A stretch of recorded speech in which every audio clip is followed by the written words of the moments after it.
የአማራ ፋኖ ብሔራዊ ኃይል ደቡብ አማራ ቀጠና አሳምነው ሴቶችና ማህበራዊ ጉዳይ የተሰጠ ወቅታዊ መግለጫ።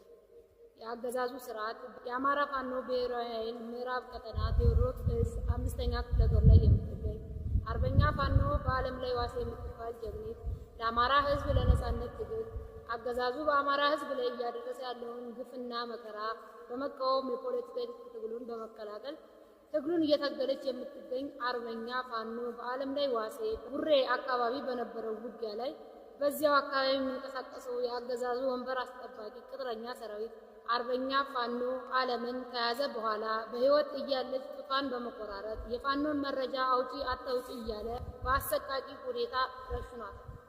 ስለወደም በአርበኛ ፋኖ በዓለም ላይ ዋሴ ላይ የደረሰው አሳዛኝና ዘግናኝ ርሸና ዛሬ በአማራ ህዝብ ላይ ቢደርስም ነገ ግን በሁሉም የኢትዮጵያ ክፍሎች እህት ወንድም ላይ ይህ በደልና መከራ ሊደርስ እንደሚችል ተገንዝባችሁ ይሄንን ፖለቲካ የትጥቅ ትግል በመቀላቀል ይህንን ጨፍጫፊ ቡድን ለአንዴና ለመጨረሻ ጊዜ እስከ ወዲያኛው ነቅለን ሁሉም ማህበረሰብ ተከባብሮ ተዋዶ አንድ ሆኖ ብሔር ከብሔር የማይለይ ስርዓት ልናመጣ ስለሚገባ ይህንን የፖለቲካ ትግል በመቀላቀል ኃላፊነታችሁን እንድትወጡ ይገባል።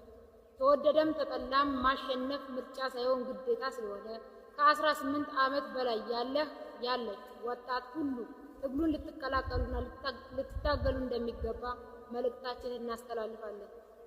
ድላችን በተባበረ ክንዳችን። ክብር ለተሰዉት። ድል ለአማራ ፋኖ፣ ድል ለአማራ ህዝብ። የአማራ ፋኖ ብሔራዊ ኃይል ደቡብ አማራ ቀጠና አሳምነው ዕዝ ሴቶችና ማህበራዊ ጉዳይ ኃላፊ ቀኛዝማች ትንቢት ኃይለማርያም